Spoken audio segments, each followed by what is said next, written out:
Hi everyone, welcome to my channel. My name is Lisa and today we are budgeting for April paycheck number 2 in my Budget Mom's Budget by Paycheck workbook. My workbook is beautifully decorated by using stickers from VanLilysStickers. I will have her sticker shop linked down in the description box below if you are interested in checking her shop out. Okay, so I have already written down my categories to save a little bit of time. Let me zoom you all in here a little bit. Okay, so the first section in the workbook,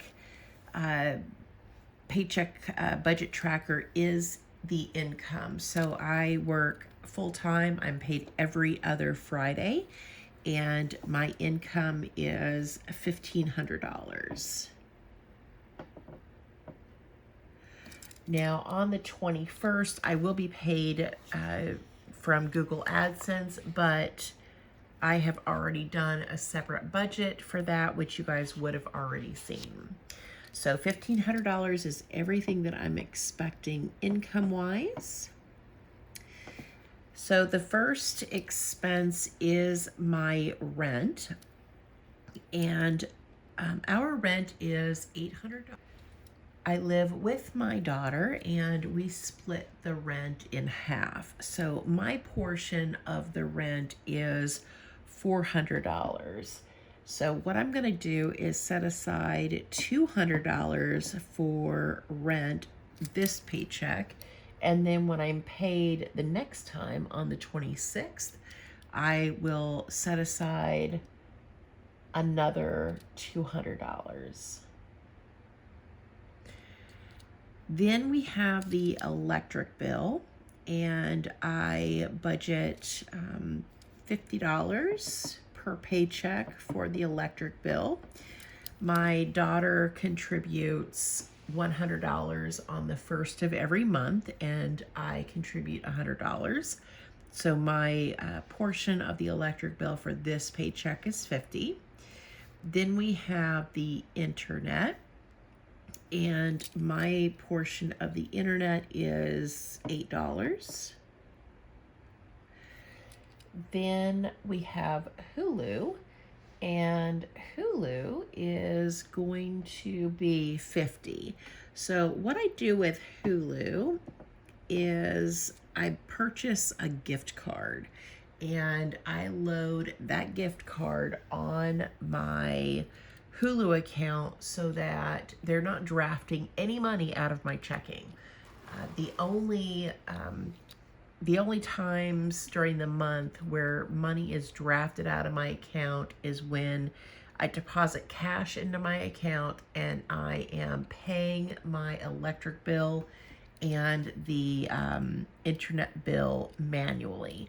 So I am in complete control as to what is coming out of my account. There are no surprises, and that just makes me feel a little bit better that I don't have to worry about something being drafted and me forgetting about it.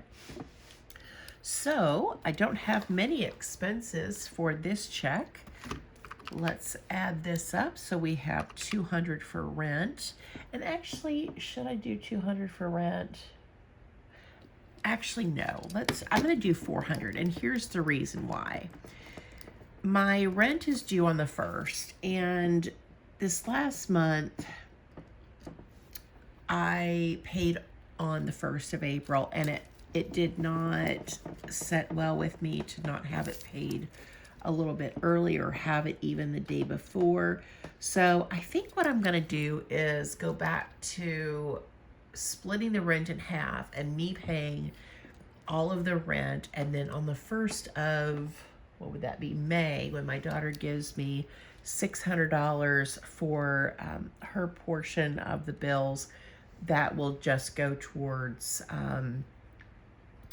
sinking funds or house savings. So change of plans here.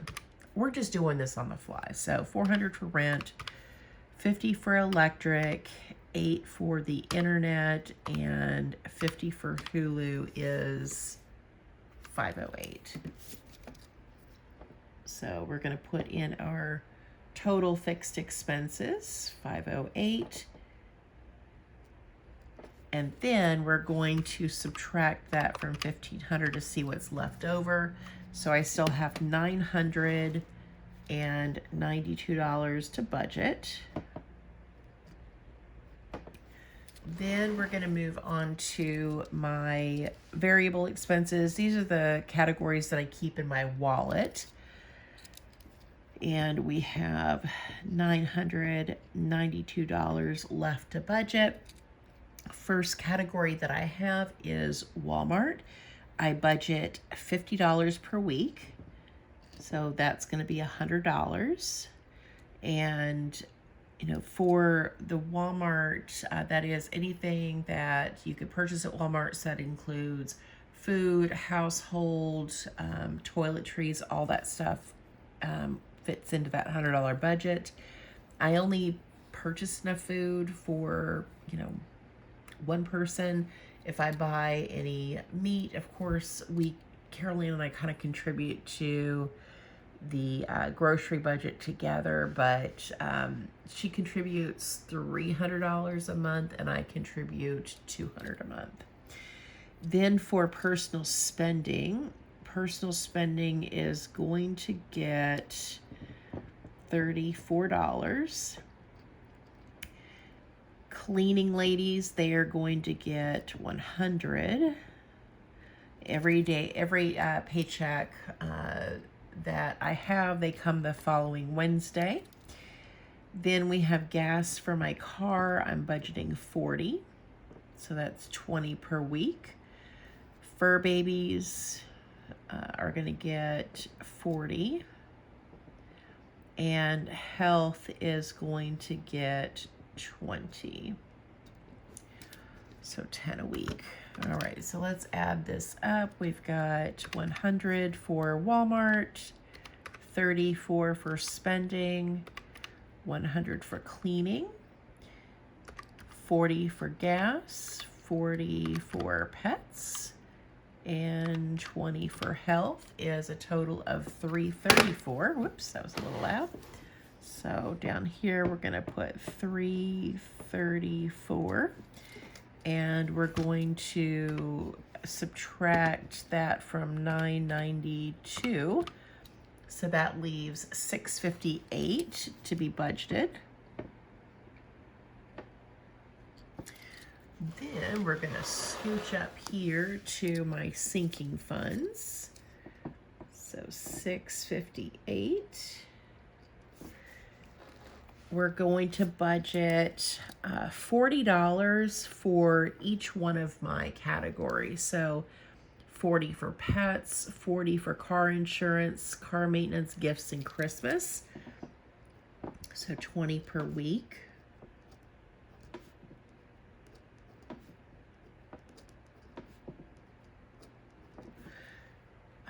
Let's see. So what is that totaled up? So what is that? 2, 3, 4, 5. 40 times 5 is 200.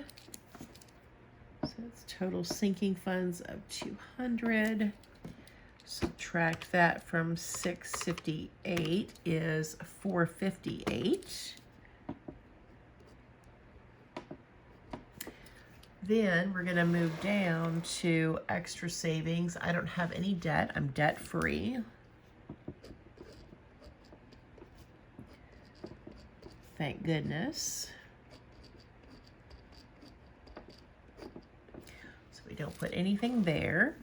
Then we're going to work on extra savings. So the first is my Roth IRA. And my Roth IRA is $307.69 is how much I contribute. I'm going to be 50 at the end of this year, so I'm able to contribute $8,000 a year to my Roth IRA. So if you divide 26 paychecks into 8,000, it comes out to $307.69 per paycheck. So now let's see how much we're going to be able to put towards house savings.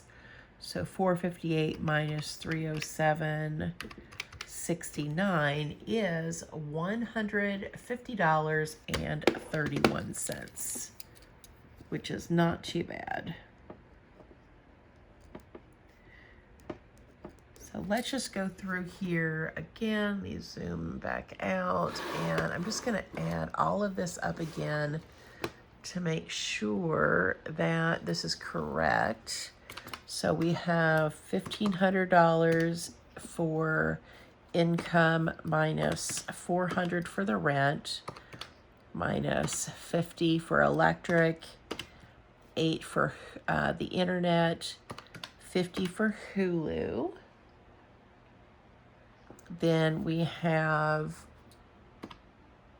$9.92 left over. We're going to subtract $100 for Walmart, $34 for spending money, $100 for the cleaning ladies, $40 for gas, $40 for pets, $20 for health is $658 left over. So far, so good.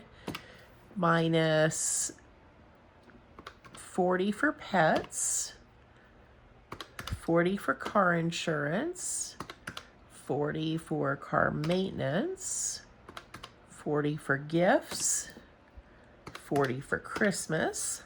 It's $458. So far, so good. Minus $307.69 for my Roth IRA leaves $150.31, which is going to be the total of $458. And that means we have a zero-based budget. So a few things that you don't see on my budget: you won't see my phone bill that's paid yearly, and I don't have a sinking fund for that because I only have about, I don't know, maybe $150 due on that. I use Mint Mobile. I always have my referral link down in the description box below. So if you haven't tried Mint Mobile before and you're interested, when you use my referral link, we each get credit. And for those of you who used my credit or used my referral link last year, I have quite a bit of credits. And so I only have 150 or so due, and I'll just cash flow that when the time comes. I have a 2014 Kia Soul that is paid for. I paid cash for it back a few years ago. My car insurance is paid every 6 months. Car maintenance is just accumulating. Gifts, I have, do I have a birthday? I don't have a birthday these next 2 weeks. I do have one coming up the beginning of May. My best friend's daughter has a birthday, and so I want to save up for that. Of course, Christmas is, in December, and just want to save a little bit each check for that. House savings, I want to clarify something because there was a comment on Carol Ann's video where she was saving for house savings just like I am. And somebody commented basically saying I would never purchase, anything with my children if they got married, want to move, that would just complicate things. And so just to, talk about kind of the vision that I had was, I think I want to save up to pay cash for a piece of property. So let's say that property is 10 acres. I will split that 10 acres right away with my kids. So they will have their piece of the property and they will own it themselves, right? So if it's just me and Carol Ann, we'll divide it. She will have her own property. I will have my own property. And so when it comes time for us to purchase a home, then we can put our homes on our own piece of property, whether we build or we get a modular home or a mobile home or a tiny home, whatever it is, we will have our own individual properties to put that on, so that if, she, let's say one day wants to move somewhere else, maybe she gets another job or gets married, whatever, then she is free to do with whatever she wants to do with that land. Our houses are not going to be close together in a way where, it would be uncomfortable for me to have a new neighbor. We're not going to have our homes that close together. At least that's the vision right now. And, my lease is up in July 2025 here, but will we be purchasing anything, before or around that period? I don't know. Maybe not. We may stay in this rental for another few years, continue to save, and we'll just see what happens. But I would never put my kids in a situation where, they did not own their own little piece of property. I would not do that, and I wouldn't want to complicate things. So I just wanted to clarify that, what the vision is. And, it may be that I find a house that I love that's on, a bigger piece of property, and I live in the main house and I split the rest of the property with the kids. Maybe we do that, or maybe we find a subdivision that we love where the houses are not on top of each other and we buy our own individual pieces. I don't know. We haven't gotten there yet, but what we are doing is saving our money so that when the time comes and we find something that, is just perfect for what, we envision, then we can make the move because we're going to have the money saved. So I hope that helps to clarify, what the vision is and what we plan on doing. And for those of you worried that we're going to be in a bad spot. So anyway, that is everything for this video, guys. Thank you so much for watching. Thank you for supporting my channel, and I hope you guys have a great day or night wherever you're at. Bye.